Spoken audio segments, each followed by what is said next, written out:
आप जो हर वर्ष ये शिविर लगाती हैं, उस शिविर में जो लोग आते हैं उनको उस शिविर में भाग लेने में क्या प्राप्ति होती है? कृपया मेरे जिज्ञासा का समाधान करें। पहला प्रश्न आया है कि संस्कार साधना शिविर आप हर वर्ष लगाती हैं। कौन सा शिविर? संस्कार साधना शिविर। क्या इस वर्ष भी लगेगा? सोनागिर सिद्ध क्षेत्र की धरती पर क्या शिविर लगेगा? तो शिविर लगेगा। जो 10 लक्षण पर्व पर हर वर्ष, जो पिछले साल पदमपुरा में लगा था, जो कई वर्षों से जहाजपुर में लग रहा था, वो इस वर्ष सोनागिर सिद्ध क्षेत्र पर भी लगेगा।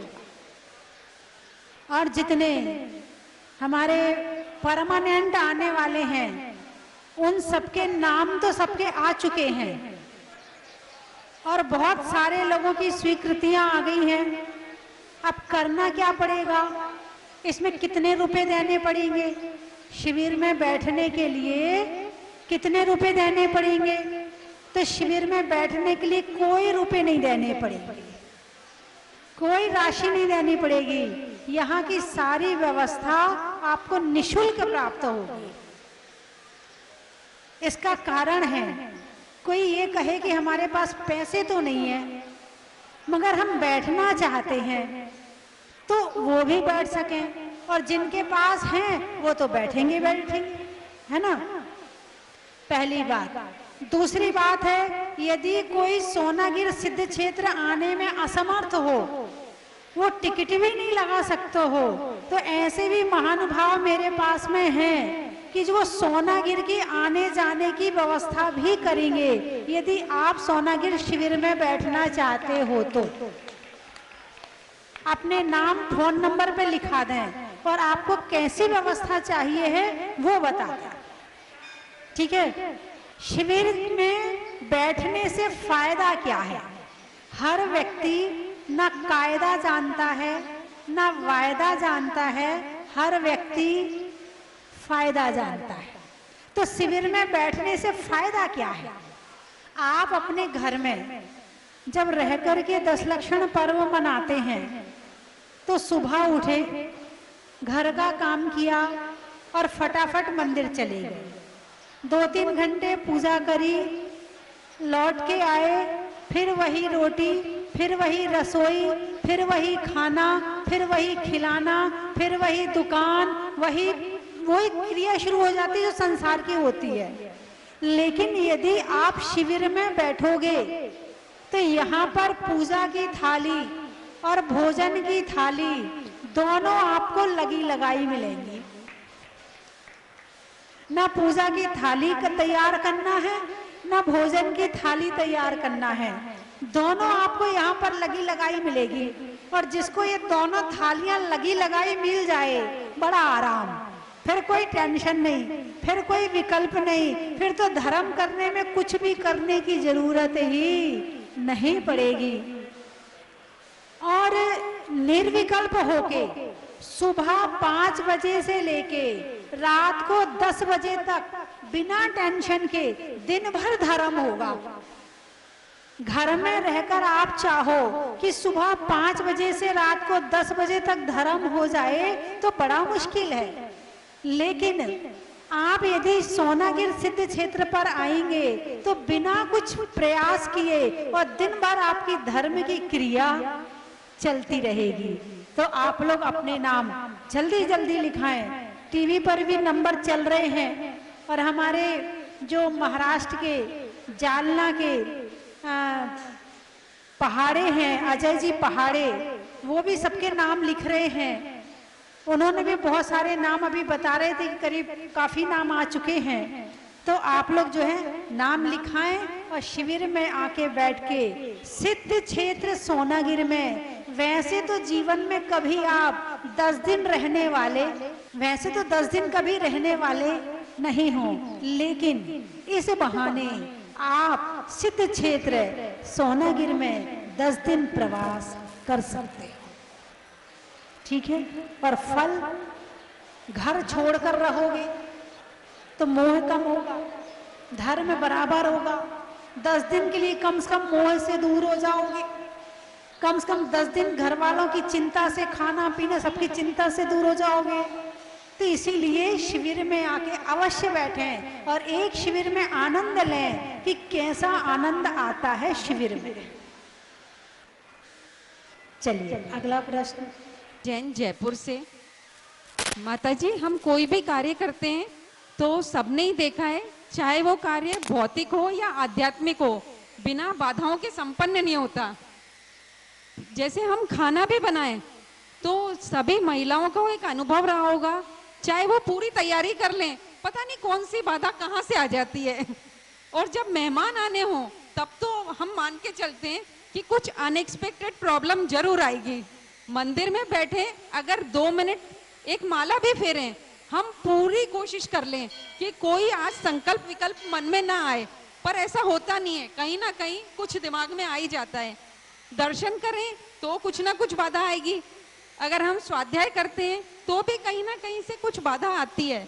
तो हम भी मान के चलते हैं बाधाएं तो आएंगी, पर ये कम से कम आए, ऐसा कुछ प्रयास हम कर सकें। प्रश्न है कि हम कोई भी काम करते हैं तो उसमें बाधा आती है, चाहे घर के सुख का काम हो और चाहे धर्म का काम हो। सुख के काम में, कि कौन से काम में? सुख के काम में बाधा आती है। बाधा क्यों आती है? कारण है अंतराय कर्म। जो 8 कर्म होते हैं, ज्ञानावरण, दर्शनावरण, मोहिनीय, वेदनीय, आयु, नाम, गोत्र और अंतराय। इसमें अंतराय कर्म बड़ा जबरदस्त है। आप काम करके देखो, पहले हम तैयार हैं, अंतराय, वो भी 5 भेद हैं, दानांतराय, लाभांतराय, भोगांतराय, उपभोगांतराय और वीर्यांतराय। लाभांतराय, हमें कुछ मिलना है, लाभ मिलना है, उसमें बाधा आ गई, लाभांतराय। हम दान देना चाहते हैं, भाव भी हो रहे हैं कि दे दें, भाई भाव हो रहे हैं, यहाँ घोषणा हो रही है कि प्रतिमा अपनी तरफ से विराजमान करें, मन में इच्छा भी हो रही है, मगर क्या करें? अब उनसे पूछेंगे, अब वो बताएंगे, अब वो नहीं कर पा रहे। उनने हाँ भी कह दिया, अरे अभी वहां करी तो थी। मतलब कुछ ना कुछ विचार मन में ऐसे आ जाते हैं कि भाव होते हुए भी दान, है ना, अंतराय, अंतर, अंतर। आप जो काम कर रहे हैं, आपने काम शुरू किया, बीच में अंतर पड़ा, फिर काम हुआ, ये अंतराय है, अंतर आ गया काम में। जो हम अनवरत लगातार करना चाहते हैं, उसके बीच में अंतर पड़ जाता है, उसको कहते हैं अंतराय। साधु आहार लेते हैं तो साधु को अंतराय आते कि नहीं आते? अरे बोलिए ना। तो अंतराय कर्म केवल साधुओं का है, श्रावकों का भी है क्या? अरे बोलिए ना कि साधुओं को अंतराय आता है। समस्त संसारी प्राणी के पास में अंतराय कर्म है। अब साधु आहार ले रहा है, ठीक है, आहार लेने का मतलब लाभ ले रहा है, और तुम आहार दे रहे हो, देने का मतलब तुम दान दे रहे हो, और बीच में आ गया बालचंद जी आ गए। ये खड़े हैं बालचंद जी, इनका नाम बालचंद जी है, आप यहाँ के मंत्री हैं। तो बीच में कौन आ गए? ये वाले बालचंद जी नहीं, वो सिर वाले बालचंद जी, सबके सिर में है। अब वो बालचंद जी आ गए। आप देना चाहते हो, हम लेना चाहते हैं, तुम्हारे देने में बाधा आई, हमारे लेने में बाधा आ गई। दोनों के अंतराय कर्म का उदय है। आप दुखी हैं, देना चाहते हैं मगर नहीं दे पा रहे, यानी धन होना अलग बात है और देना अलग बात है। धन तो बहुतों के पास में होगा, मगर देने की भावना तब बनेगी जब तुम्हारा अंतराय कर्म ढीला पड़ेगा। जब तुम्हारा अंतराय कर्म कमजोर पड़ेगा तब तुम दे पाओगे। दान ऐसे ही नहीं दिया जाता। दान देने के लिए पुण्य चाहिए, बिना पुण्य के दान हो ही नहीं सकता है। यानी पुण्य से कमाई लक्ष्मी को पुण्य में लगाने के लिए पुण्य चाहिए। पुण्य है तो तुम्हारा पैसा मंदिर में लगेगा, पुण्य है तो प्रतिमा में लगेगा, पुण्य है तो पूजा में सामग्री में लगेगा, पुण्य है तो तुम्हारे आहार दान में लगेगा, और पुण्य है तो तुम्हारा मंदिर बनाने में लगेगा। वरना पैसा घर में रखा रह जाएगा, तुम नमो सिद्धाराम हो जाओगे। कमाया किसने? तुमने। जोड़ जोड़ मर जाएंगे। बोलिए ना, क्या कहते आगे? माल जमाई खाएंगे। मेहनत किसने करी? तुमने। पैसा कमाने में पाप किसने कमाया? तुमने। पाप का फल कौन भोगेगा? तुम। और माल कौन खा रहा है? कोई और खा रहा है। अकेले जमाई का नाम मत लो, बेटा भी तो खाता है। ऐसे जोड़ जोड़ के रख जाते हैं। अभी एक बहन जी आई, बोले ना वो मेरी बेटी है ना, वो थोड़ी कमजोर सी परिस्थिति की है, तो मैंने उसको अपना एक फ्लैट दिलवा दिया है। फ्लैट दिलवा दिया किसके लिए?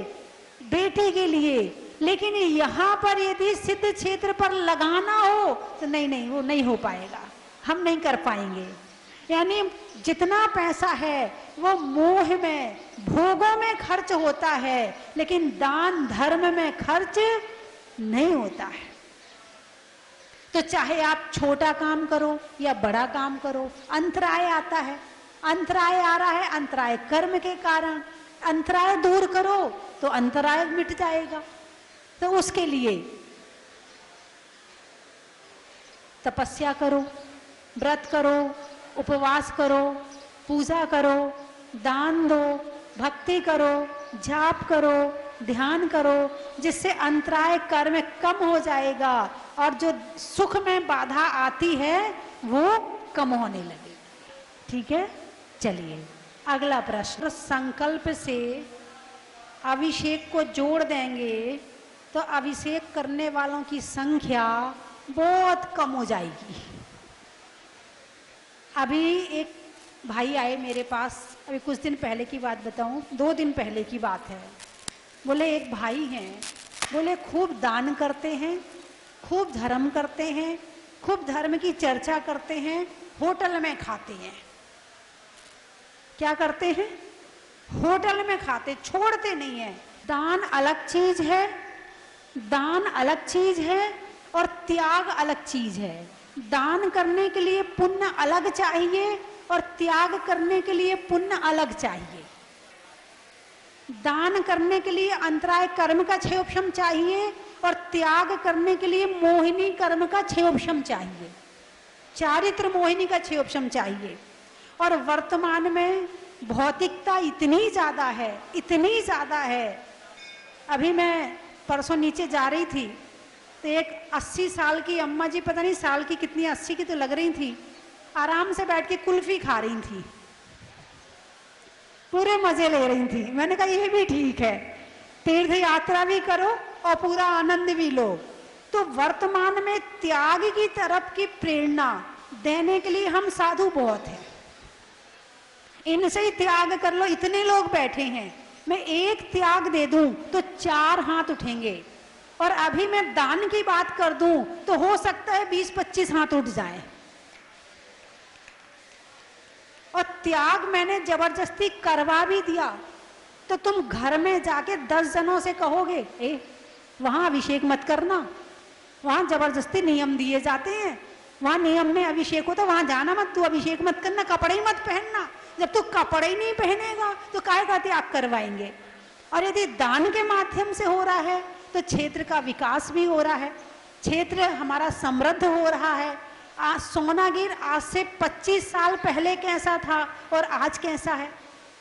जो 25 साल पहले आए होंगे उन्हें पता होगा, 10 साल पहले आए होंगे उन्हें पता होगा। और आज सोनागिर की क्या स्थिति है? मंदिरों का जीर्णोद्धार हो रहा है, सड़क बन रही है, परिक्रमा में सड़क बना दी, क्या क्या नहीं काम हो रहे यहाँ पर। इसीलिए जो परंपरा चल रही है वो सही है। ठीक है, चलिए अगला प्रश्न। जी माता जी, वैसे तो आपने कई बार बता दिया हो, लेकिन हम लोगों की भी सुनना चाहते कि सोनागिर को सोनागिर नाम क्यों पड़ा, और पर्वत पवित्र है कि मंदिर ज्यादा पवित्र है? क्योंकि पहले तो बहुत बढ़िया। सोनागिर क्यों पड़ा? आचार्य शुभचंद्र और भर्तरी दो भाई थे, इन्होंने दीक्षा ली, एक सन्यासी बना, एक मुनिराज बने। जो मुनिराज बने उन्होंने दिगंबर धर्म से दीक्षा लेकर और वो साधना करी, और जो सन्यासी बना उसने सोने बनाने का, रसायन बनाने की शिक्षा प्राप्त करी। 12 वर्ष में वो सीखा। फिर सोचा मेरा भाई कहाँ है, जो भर्तरी थे। बोले ढूंढो, शिष्यों से कहा ढूंढो जरा। वहां जाके देखा तो वो ध्यान में खड़े थे। जाके शिष्यों ने बताया तुम्हारे भाई बहुत गरीब हो गए हैं, उनके पास पहनने को कपड़े भी नहीं है, और ना झोपड़ी है ना मकान है, कुछ नहीं उनके पास में। तो रसायन लेके गए सोना बनाने का, उनके सामने रख दिया। भाई मुझे नहीं पता था तू इतना गरीब हो गया है, पता होता तो मैं तेरे लिए बहुत सहायता करता पहले से। ले ये सोना बनाने का रसायन, मैंने 12 साल तप करके सोना बनाने का द्रव्य तैयार किया है। अब मुनिराज थे, उन्हें ना सोने से प्रयोजन ना चांदी से प्रयोजन, वो तो त्याग की, तप की और आत्मा की साधना कर रहे थे। उन्होंने उस सोने के रसायन को लुढ़का दिया। भाई को गुस्सा आ गया, बोले 12 साल की साधना बेकार कर दी। बोले तूने ये किया 12 साल में? उन्होंने अपने पसीना जरा से, ये धूल का या पसीना का उदाहरण आता है कि थोड़ी सी धूल उठा करके इस पर्वत पर फेंक दी, ये पर्वत सोने का हो गया। और इसी क्षेत्र पर ज्ञानार्णव ग्रंथ लिखा गया था। अपने जीवन में ज्ञानार्णव ग्रंथ जरूर पढ़ना। यदि 4 प्रकार के ध्यानों का वर्णन पढ़ना है तो ध्यान का वर्णन का एक ही ग्रंथ है, वो है ज्ञानार्णव ग्रंथ। सभी ग्रंथों में थोड़ा थोड़ा वर्णन मिलता है, लेकिन ज्ञानार्णव ग्रंथ में ध्यान का बहुत वर्णन मिलता है। तो इसलिए इस पर्वत का नाम सोनागिर पड़ गया, सुवर्णगिरी भी कहते हैं। प्रश्न था कि मंदिर में ज्यादा या बाहर ज्यादा, तो यहाँ का कण कण पूज्य है, लेकिन जहां हमने प्रतिमा विराजमान कर दी है वो हमारे बैठने का स्थान है, हमारे आराधना का स्थान है, लेकिन यहाँ का कण कण पूज्य है। चलिए महावीर जी कासलीवाल आ जाएं। हमारा या मेरा भाव खाली पारसनाथ की प्रतिमा को देखकर ही अभिषेक का क्यों होता है? समेश शिखर जी की यात्रा का कोई भी भाव हो, वहां मेरा इतना भाव होता है कि कोई 1 से लेके करोड़ तक का भी हो तो हम करते हैं।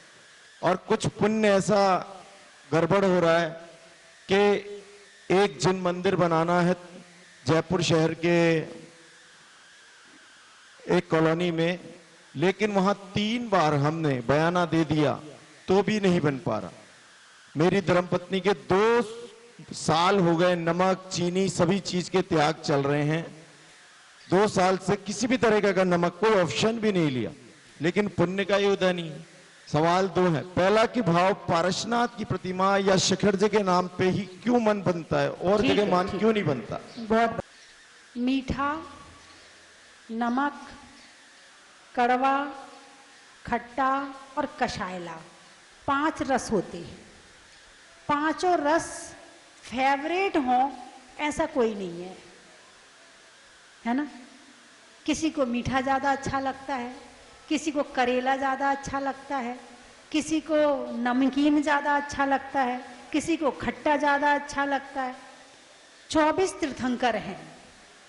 हमारा अटैचमेंट पारसनाथ से है बचपन से। मुझे ऐसा लगता कि आप जो बचपन से मंदिर में गए हैं वो पारसनाथ मंदिर में गए हैं, ऐसा है क्या? है ना? तो एक क्या होता है, वो संस्कार पड़ जाते हैं, एक अटैचमेंट हो जाता है, एक अटैचमेंट हो जाता है कि उनको देखने के बाद जुड़ जाते हैं, कनेक्ट हो जाते हैं, रुचि बन जाती है, श्रद्धा जुड़ जाती है कि जो कुछ है सब पारसनाथ ही है। आपके साथ नहीं, मेरे साथ में भी ऐसी है। पारसनाथ भगवान के चरणों में बैठकर भावना भाई थी कि मैं इस मार्ग पर आगे बढ़ूं। तो इस तरह से एक अटैचमेंट हो गया। उसके बाद फिर हम रानीला गए, वहां खूब भक्ति करी तो थोड़ा आदिनाथ भगवान से भी हो गया। उसके पश्चात फिर हम मुनीश्वरनाथ भगवान के चरणों की भक्ति मिली तो मुनीश्वरनाथ भगवान से भी अटैचमेंट हो गया, है ना। शिखर जी जाते हैं तो पारसनाथ जी से भी होता है, चंदा प्रभु सोनागिर आए, अरे बोलिए ना, इनसे भी अटैचमेंट हो गया। अब मैं क्या करूं, जिनके पास रहती हूं, जिनकी भक्ति करती हूं, हालांकि 24 तीर्थंकर एक से है, 24 के गुण, सुख, शक्ति, ज्ञान, दर्शन सबका बराबर है, लेकिन संसारी प्राणी है ना कहीं राग आ ही जाता है, उभर के इसमें भी राग आ ही जाता है। तो सम्यक दर्शन में इसे कहते हैं चल मलिन अगाड़ दोष।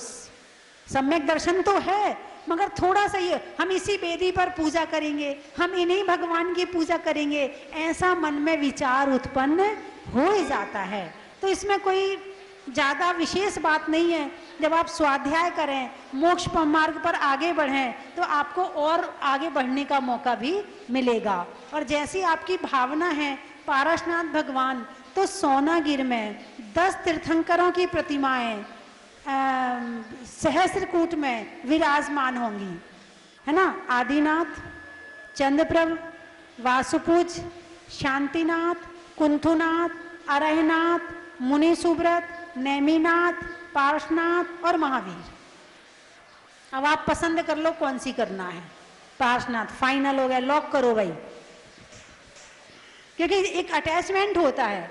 और हो सकता है कि आप यहाँ जो भगवान को विराजमान करें, एक श्रीफल यहाँ पर चढ़ाओ कि भगवान हमें वहाँ मंदिर बनाना है, तो यहाँ के कुछ जो देवी देवता हैं वहां पहुंचकर हमारी सहायता करें कि हमारा जिन मंदिर निर्माण हो जाए। और एक बार आप जहाजपुर और चले जाएं, वहां भी निवेदन करके आए कि आपको जो भी आपका मंदिर का काम है वो निवेदन करें वहां पर। फिर आप देखिए कि कैसे रास्ता खुलता है। कहीं ना कहीं से तो खोलना पड़ेगा, और खोलने वाले भी तो हम ही हैं, कुछ तो करना पड़ेगा, है ना। तो इस तरह से हो सकता है उस मंदिर बनने का रास्ता खुल जाए। और हमारी बहन, क्या नाम है बेटी, मोना, इन्होंने घी, नमक, चीनी का त्याग किया हुआ 2 वर्ष हो गए, 2 साल हो गए। बाकी तो पूरी श्राविका हैं, लेकिन ये 2 चीज का विशेष त्याग किया है मंदिर बनाने के लिए। एक बार इस परिवार के लिए जोरदार तालियां बजाइए। ये परिवार और हमारी बहन जी बैठी है, क्या नाम है आपका, रेणु पाटनी, ये चौका लगाने में बहुत एक्सपर्ट हैं। हमारे महावीर जी आगे आगे चलते हैं और ये टीम पीछे पीछे चलती है और चौका लगाने में बहुत आगे रहते। एक बार जोरदार तालियां बजाइए। मिलने में मौका का, नदी में नौका का और लगाने में चौका का।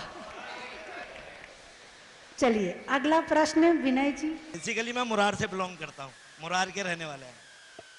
अभी 10-12 साल से हरिद्वार में सेटल हैं, तो मैं वहाँ से मतलब जी एक जिज्ञासा है जो अक्सर रहती है मन में कि हम लोग जो प्रचार प्रसार होता है मोक्ष कल्याणक का, वो कुछ गिने चुने भगवानों का ही होता है 2400 भगवान में। बाकी भगवानों के बारे में इतना प्रचार प्रसार और इतने धूमधाम से बाकियों के मोक्ष कल्याणक क्यों नहीं मनाते हम लोग? मतलब ऐसा, इसकी वजह क्या है इसके पीछे? भाई क्योंकि प्रथम तीर्थंकर हैं। चंदा प्रभु भगवान क्यों फेमस हैं? क्योंकि चंद्रमा उनके साथ में जुड़ा हुआ है और हमारा जो सारा जीवन का संचालन है, जो मानसिक संचालन है, मन का प्रतीक है, वो चंद्रमा है। इसलिए हम चंद्रमा से जुड़े हैं। जो चंदा प्रभु से जुड़ा है चंद्र ग्रह, तो उसका चंद्र ग्रह वास्तव में ठीक रहता है। ठीक है। अच्छा, वासुपूज भगवान क्यों फेमस हैं? क्योंकि बाल ब्रह्मचारी हैं। और एक ही जगह पांचों कल्याणक हुए हैं, इसलिए फेमस है ना।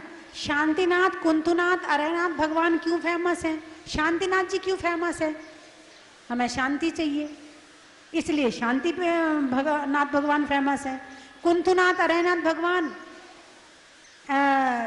तीर्थंकर, चक्रवर्ती और कामदेव, तीन तीन पदवी के धारी थे, वो इसलिए फेमस है। मुनीश्वरनाथ भगवान अब फेमस हुए हैं जब से जहाजपुर में भूगर्भ से भगवान मुनीश्वरनाथ भगवान की प्रतिमा प्रकट हुई है, तब से मुनीश्वरनाथ भगवान मेरे ख्याल से मूल नायक के रूप में 50 मंदिर बन चुके। और जिसको देखो हमें तो मुनीश्वरनाथ भगवान विराजमान करने हैं, हाँ भाई करो, है ना। तो एक इस तरह से प्रसिद्धि हो गई। नेमिनाथ भगवान क्यों फेमस है? क्योंकि राजुल को छोड़ के दीक्षाली थी, है ना। भाई शादी का बड़ा अट्रैक्शन होता है संसार में, और उसको कोई छोड़ दे तो उसके प्रति अट्रैक्शन होता है, भाई बहुत बड़ा काम किया है, ठीक है। पारसनाथ भगवान क्यों फेमस है? उपसर्ग विजेता हैं। और महावीर भगवान क्यों फेमस हैं? उनके शासन काल में हम चल रहे हैं, ऐसे ही होगा ना। हालांकि सबके गुण बराबर है, तपस्या बराबर है, ज्ञान बराबर है, फिर भी प्रसिद्धि के कई कारण हैं। और हम जो प्रभावित होते हैं ना, वो प्रसिद्धि से होते हैं। किससे होते हैं? प्रसिद्धि से। आपने किसी का नाम सुन लिया, भाई वो ऐसा है, बस आप प्रभावित हो गए, आप फैन बन गए, तो वो ये कारण है और कोई कारण नहीं है ना। ठीक है, चलिए। साथ कोई घटना घटती है, कोई दुख होता है हमको, तो हमें उस टाइम बहुत दुख होता है, हम अंदर अंदर वो करते रहते हैं, लेकिन फिर हम ये भी सोचते हैं कि ये हमारे ही कर्मों का उदय है, लेकिन फिर भी हम उस दुख से निकल क्यों नहीं पाते हैं? फिर भी हमें अंदर अंदर ये चीज लगी रहती है, ये ज्ञान होते हुए भी कि हमारे कर्मों से हो रहा है फिर भी। जैसे 7 मंजिल का मकान है, ठीक है। 7 मंजिल के मकान में कुछ सामान नीचे रखा है, कुछ सामान उसके ऊपर रखा, कुछ उसके ऊपर रखा, कुछ ऊपर रखा है ना। तो जो चीज अंदर चली गई है वो बैठ जाती है अंदर, फिर हम उसे बदलना चाहें, भाई 7 मंजिल नीचे जो सामान रखा है उसको ऊपर लाने में कितनी मेहनत लगेगी, और जो सामान ऊपर ही रखा है उसको ऊपर लाने में कितनी मेहनत लगेगी? कोई मेहनत नहीं है। तो हमारा धर्म जो है ना, वो तो जो कर्म है, क्रोध है, कषाय है, मोह है, लोभ है, दुख है, ये तो अंदर घुसे पड़े हैं, इन्हें हम खींच खींच के निकालना चाहते हैं, ये तो भी नहीं निकलते हैं। हम ऊपर की सतह में हम विचार करते हैं कि अरे हमारे कर्म का उदय चल रहा है, लेकिन वो अंदर वाला फिर उठ के ऊपर आ जाता है, फिर हम सोचते हैं वो फिर उठ के आ जाता है। तो जो चीजें हमारे रोम रोम में बसी है ना, उसको निकालने के लिए मेहनत भी उतनी चाहिए। तो माता जी क्या करना चाहिए ऐसा कि हम उसके लिए जब सुख के समय में हो तो सुख के समय में स्वाध्याय, ध्यान, सामायिक और चिंतन मनन इनको करें और इन्हें अंदर ले जाएं। और जब ये अंदर बैठ जाएंगे जाकर, तो जब दुख का समय आएगा तब आपके साथ में ये सारी बातें आप परेशान नहीं होंगे। ठीक है भाई, हो रहा है तो ठीक है। साधु क्या करते हैं? साधु के जीवन में क्या परेशानियां नहीं आती? अरे बोलिए ना, आती कि नहीं आती? लेकिन साधु आती है, बिल्कुल आती। उनके हिसाब की है, तुम्हारे हिसाब की हैं। लेकिन बस यही बात है कि डंडा पकड़ लिया है धर्म का। जब कोई भी बात होती है तो आप जहां 10 दिन परेशान होते हो, वहां 10 मिनट हमारे विचार रहते हैं कि परेशानी में 10 मिनट, हम 10 मिनट में उसे दूर कर देते हैं, आपको दूर करने में 10 दिन लगते हैं। इतना अंतर हो जाता है। वही ना, हम तो संसार में रहते हैं, कोई बात तो हमारे साथ तो कितना वो ज्यादा ही होता रहता है, कुछ ज्यादा होता ज्यादा है, महसूस होता है। भाई यदि किसी को 99 बुखार है, कितना? 99, ठीक है, 99, और किसी को 5 बुखार है आपके परिवार में, तो आपको कौन सा बुखार दिखेगा? अपना वाला या उसका वाला? गुस्सा वाला। उसका ज्यादा दिखेगा, अपना भूल जाओगे। ऐसे जब बड़ी समस्या आती है तो छोटी समस्या दिखती नहीं है, लेकिन जब बड़ी समस्या ना हो तो छोटी समस्या ही बड़ी लगती है। ठीक है, एक छोटा सा बस, माता जी। एक क्वेश्चन है कि मैं 1985 से मैं सिद्ध चक्र मंडल विधान में सवाई माधोपुर में बैठी थी। तब से मेरे भाव है कि मैं एक सिद्ध चक्र मंडल विधान कराऊं, लेकिन वो इच्छा होते हुए भी वो पूरी नहीं हो रही। ऐसा कौन सा मेरे कर्म का, अशुभ कर्म का उदय हो रहा है कि मेरी वो इच्छा पूर्ण कैसे हो, कैसे क्या करूं मैं? मतलब अंतराय आ रहा है, तो अंतराय करने के लिए सिद्ध भगवान की आराधना करो। उस विधान को आप पढ़ो, घर में बैठकर पढ़ो, मंदिर में करो, अकेले करो, और भगवान से प्रार्थना करो कि मेरी भावना पूरी हो। तो उसके माध्यम से जो अंतराय कर्म दूर होगा और आपकी भावना पूरी होगी।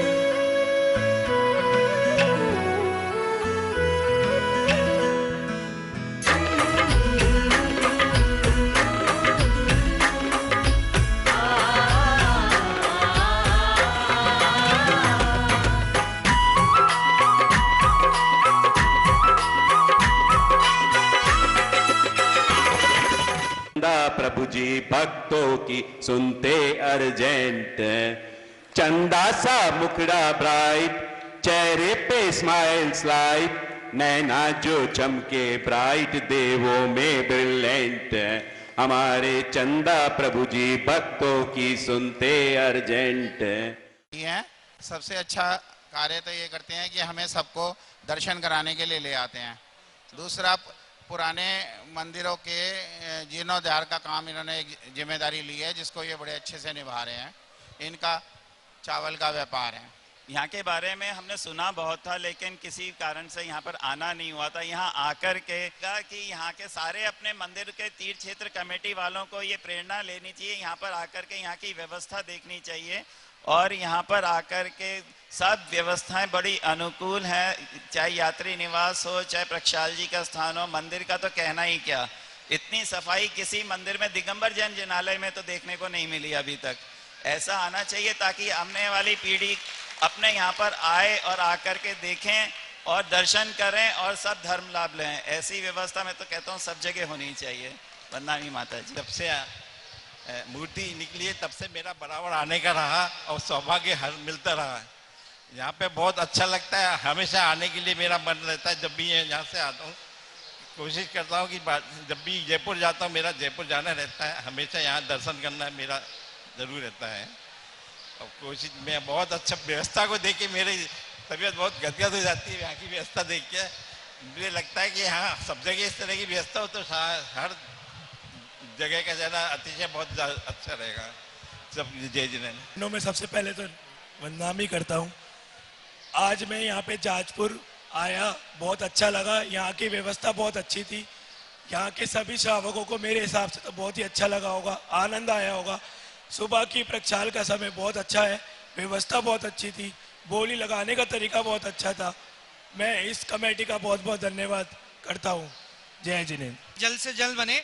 तो जैसे माता जी हमें बताती है कि हम सब भक्तों की यही है भावना, हम सब भक्तों की यही है भावना कि जिनवानी मंदिर इससे भी और पुण्यशाली बने। यही है हम सबकी भावना, यही है हम सबकी भावना। बोलिए स्वस्ति भूषण माता जी की। पहली बार ही आई हूँ और मैं आगे ये भावना करती हूँ कि मैं इस मंदिर से हमेशा जुड़ी रहूं, भगवान से हमेशा जुड़ी रहूं। तो मैं सिर्फ 4 लाइनें प्रस्तुत करने चाहती हूँ। कितना प्यारा तेरा द्वारा, यही बिताओ जीवन सारा।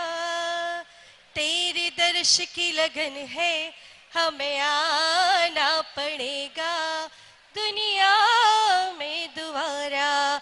हमें आना पड़ेगा यहाँ दर पे दोबारा। कितना प्यारा तेरा द्वारा, यही बिताओ जीवन सारा। तू मेरे दर्श की लगन है।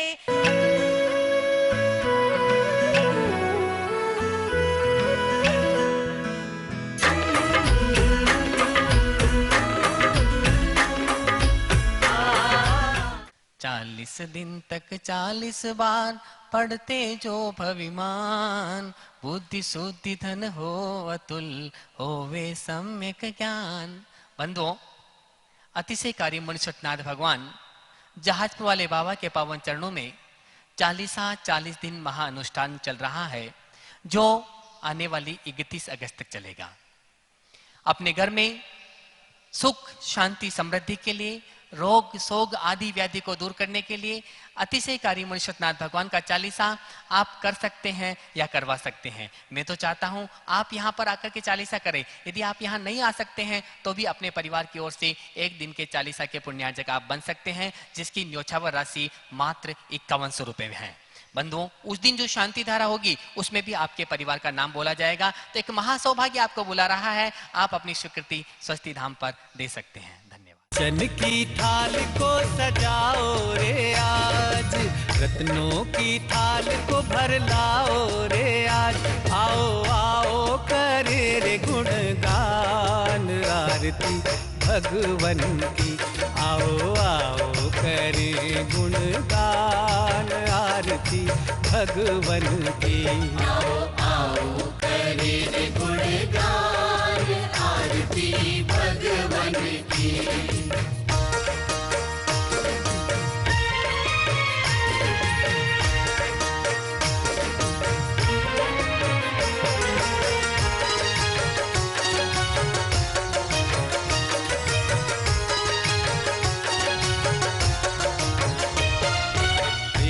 सुमित्र के राज दुलारे, माँ पद्मा जी के नैनों के तार। हर वर्ष की तरह इस वर्ष भी परम विदुषी लेखिका गणिनी आर्यका 105 श्री स्वस्ति भूषण माता जी की प्रेरणा से सिद्ध क्षेत्र सोनागिरी जी में भगवान श्री चंद्रप्रभ जी की छाया में पर्युषण महापर्व पर संस्कार साधना शिविर लगाया जाएगा। आवास एवं भोजन की व्यवस्था निःशुल्क है। भाग लेने इच्छुक अपना नाम शीघ्र लिखवाएं।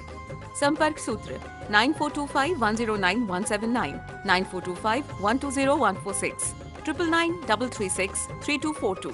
हिंदी 9425109179, 9425120146, 9993363242।